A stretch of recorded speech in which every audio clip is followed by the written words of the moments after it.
Die deutsche Nationalmannschaft gewinnt am zweiten Spieltag der Gruppenphase gegen die Elfenbeinküste mit 2:1 und zieht somit als Gruppensieger ins 16. ein. Und damit ein herzliches Willkommen auf meinem Kanal Dennis Bayern Arena und zu einem neuen Video. Ja, es war das erwartet schwere Spiel gegen die Elfenbeinküste, die sich gut geschlagen haben und die Deutschen hatten so ihre Probleme. Da kommen wir später nochmal darauf zu sprechen und wie gesagt, am Ende ist es dann aber auch völlig egal.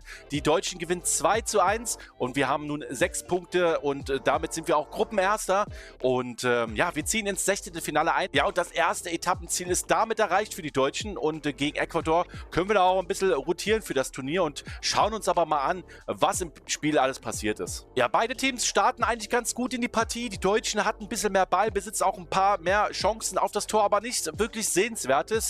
Das 1:0 fiel denn eigentlich für die Deutschen in der 22. Minute und es war nach einer Standardsituation. Pavlovic bringte den Ball nach einer Ecke ins Tor, aber Schiedsrichter meinte zu viel Körpereinsatz bzw. mit dem Ellbogen den Torwart sozusagen behindert und umgestoßen und somit blieb es dann weiter beim 0:0. Ja, und im weiteren Spielverlauf waren die Ivorer dann auch schon öfter mal gefährlich vor dem Tor von der Deutschen. Links Jan Diomande, den man auch schon von Leipzig kennt, und auf der rechten Seite Diallo von Manchester United hatten immer wieder Gefahr für die Abwehr der Deutschen. Und dann ist es die 30. Minute, wo die Deutschen nicht richtig aufpassen. Die Ivorer kommen über die linke Seite, während Kimmich ausgespielt haben und dann direkt rein in die Mitte. Dort kann Nathaniel Brown erstmal richtig gut blocken und der Ball prallte dann aber genau vor die Füße vom Torschützen zum 1:0.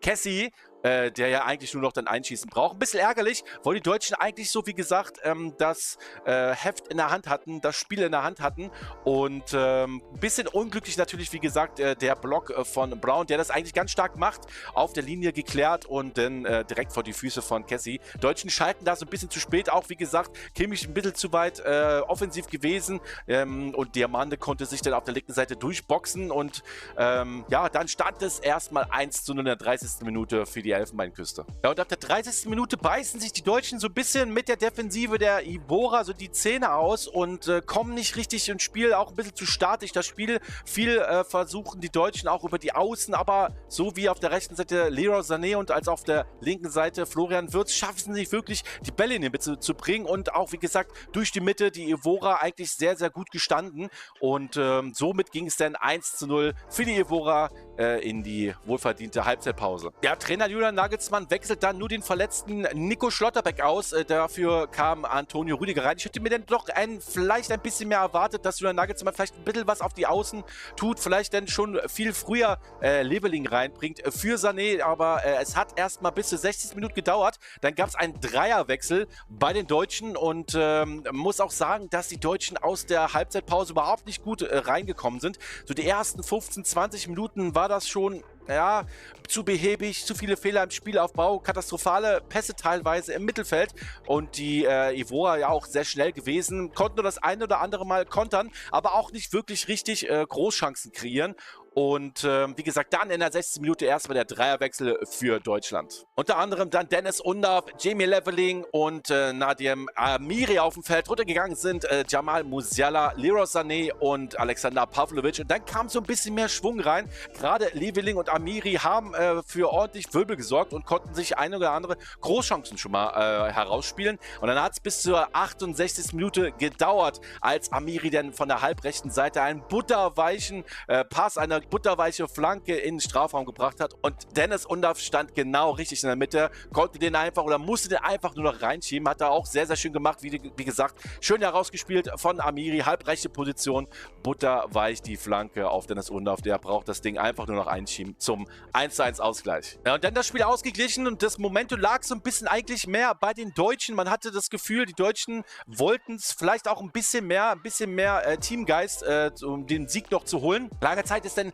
nicht so viel passiert. Auf der einen Seite gab es nochmal Großchancen für die Ivorer, die, glaube ich, in der 82. Minute noch hätten das 2:1 erzielen können. Ging es dann nach einem einfachen Ballverlust von Deutschland wieder Richtung Manuel Neuer und eigentlich war es eine 3:3 Situation und wie ich es aber dann nochmal gesehen habe in der Wiederholung, und zwar ist von ganz vorne Goretzka bis nach hinten durchgerannt und konnte dann so gerade noch stören den einschussbereiten Ivorer. Der hätte es vielleicht, wie gesagt, auch 1:2 für die Ivorer stehen können. Aber die Deutschen haben, wie gesagt, Moral gezeigt und Teamgeist gezeigt. Dennis Undaff ist es dann in der 94. Minute, der den 2:1 Siegtreffer erzielt. Ja, wieder ist es Dennis Undaff, der Gold richtig steht und eine starke Vorarbeit für den super gut spielenden Felix Metscher vom BVB. Muss schon sagen, selbst ich als Bayern-Fan, Metscher macht richtig gutes Turnier bisher. Für mich eigentlich auch, denke mal, schon fast der stärkste Deutsche und ein bisschen überraschend für mich, aber für einige Experten nicht da draußen,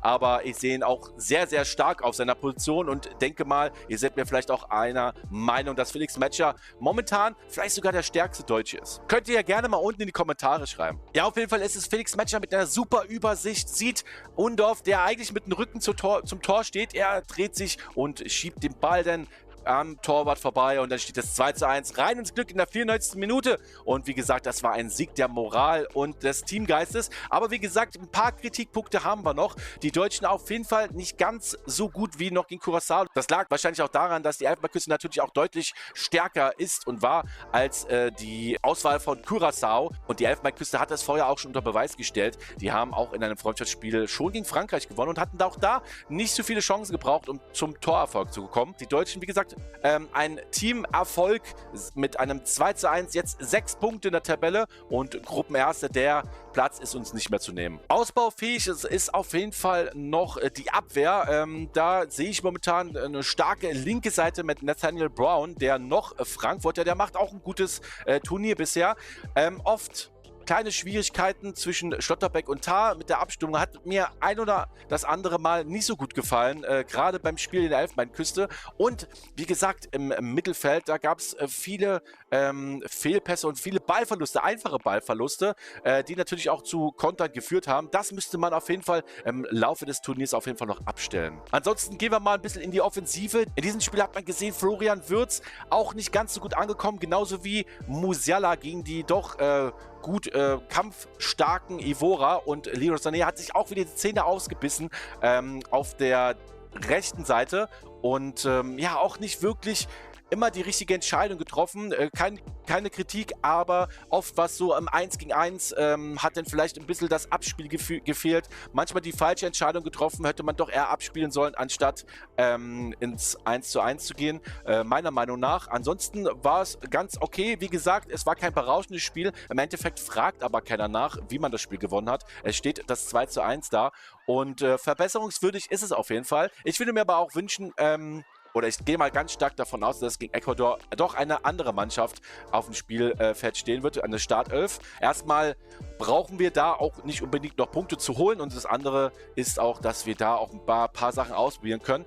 Wie gesagt, Leveling, Amiri und Undaff haben frischen Wind reingebracht nach dem Wechsel in der 60. Minute, und ich würde vielleicht sogar gegen Ecuador einfach mal anders ins Spiel gehen, auch mal vielleicht Sané draußen lassen, Leveling von Anfang an spielen, vielleicht auch die Leute, die noch gar nicht gespielt haben, wären Angelo Stiller, mal mit reinhauen und denjenigen, die jetzt doch Spiele über 90 Minuten gemacht haben, eine kleine Pause gönnen. Ja, und wie seht ihr das Ganze? Wie seht ihr das Spiel der deutschen Nationalmannschaft jetzt nach dem zweiten Spieltag? Seht ihr die Deutschen auf einem guten Weg? Seht ihr viele Sachen kritisch oder habt noch andere Ideen? Schreibt es mir unten in die Kommentare. Ja, die Deutschen, wie gesagt, jetzt vor der Elfenbeinküste auf Platz 1 mit 6 Punkten. Elfenbeinküste auf Platz 3. Ecuador mit dem Unentschieden gegen Curaçao. Übrigens, der Curaçao-Torwart, eine Legende mittlerweile.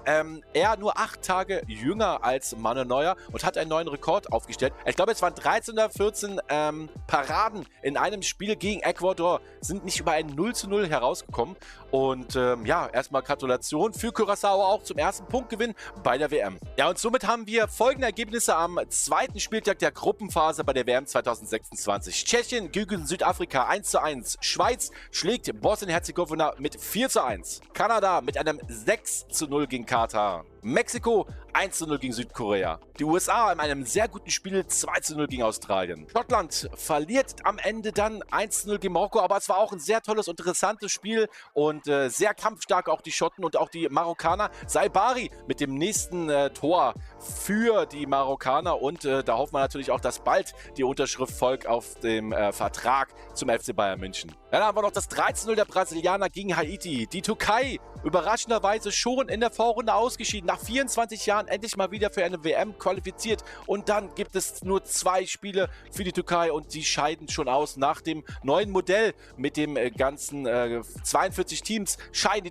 Punkten schon aus, weil sie gegen Paraguay 1:0 verloren haben und auch schon das Spiel gegen Australien verloren haben. Also dafür keine Chance mehr für die Türken im weiteren Verlauf des Turniers. Und die Niederlande dann das 5:1 gegen die Schweden. War auch ein sehr tolles Spiel. Die Tore von den Niederlanden haben sich fast alle so ein bisschen geähnelt, aber am Ende gewinnen die Holländer gegen die Schweden mit 5:1. Und wie schon gerade angesprochen, Ecuador gegen Curaçao 0:0. Und Tunesien kommt ein bisschen unter die Räder, und zwar 0:4 gegen die Japaner. Ja, und weiter geht's am Sonntagabend mit folgenden Partien. Spanien, Saudi-Arabien um 18 Uhr, Belgien gegen Iran um 21 Uhr, denn in der Nacht zum Montag Uruguay gegen Kap Verde um Mitternacht.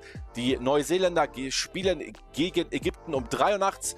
Und dann am Montagabend Argentinien gegen Österreich. Auch eine spannende Partie. Könnt ihr gerne mal unten reinhauen, was ihr da tippt. Um 19 Uhr. Und Frankreich gegen Irak um 23 Uhr. Ja, und wenn wir so ein bisschen mal auf die Tabelle gucken. Die Mexikaner in Gruppe A. Erster, 6 Punkte. Südkorea mit 3 Punkten. Zweiter. Und dann beide punktgleich Tschechien und Südafrika. Gruppe B, da sind die Erstplatzierten und Zweitplatzierten Kanada und Schweiz. Jeweils 4 Punkte. Bosnien-Herzegowina und Katar jeweils mit 1 Punkt. Rein in die Gruppe C. Brasilien und Marokko jeweils 4 Punkte auf Platz 1 und 2. Schottland mit 3 Punkten haben aber auch noch Chance, ins 16. Finale einzuziehen. Und Haiti auf Platz 4 mit 0 Punkten. Gruppe D, USA schon qualifiziert, auch für die nächste Runde. Australien 3 Punkte, Paraguay 3 Punkte und wie gesagt die Türkei schon ausgeschieden. Kommen wir nochmal zu den Deutschen in Gruppe E. 6 Punkte, eine Runde weiter. Elfenbeinküste 3 Punkte. Ecuador und Curaçao teilen sich Platz 3 und 4 mit jeweils 1 Punkt. Und dann haben wir noch Gruppe F mit jeweils 2 gespielten Spielen. Die Niederlande 4 Punkte, Japan 4 Punkte, Schweden 3 Punkte und Tunesien auch raus mit 0 Punkten. Ja, und das nächste Spiel der Deutschen ist am Donnerstag um 22 Uhr gegen Ecuador. Und gegen Ecuador hat man bisher zweimal gespielt. Einmal in einem Testspiel und einmal bei der WM. Und das Testspiel war 2013. Da hat man 2:4 gewonnen und bei einer WM 2006 da hat man 3:0 gewonnen. Gerne mal eure Tipps für das Spiel gegen Ecuador unten in die Kommentare reinhauen. Ja, und ich würde sagen, das war's erstmal für einen kleinen Überblick bei der WM 2026. Wie gesagt, Deutschland macht erstmal seinen Job. Das kleine Ziel Gruppensieg bzw. nächste Runde Sechzehntelfinale ist erreicht und man kann schon relativ stolz sein. Und ich bin gespannt, wie weit es geht bei den Deutschen. Und dass man sich steigern muss, das ist klar.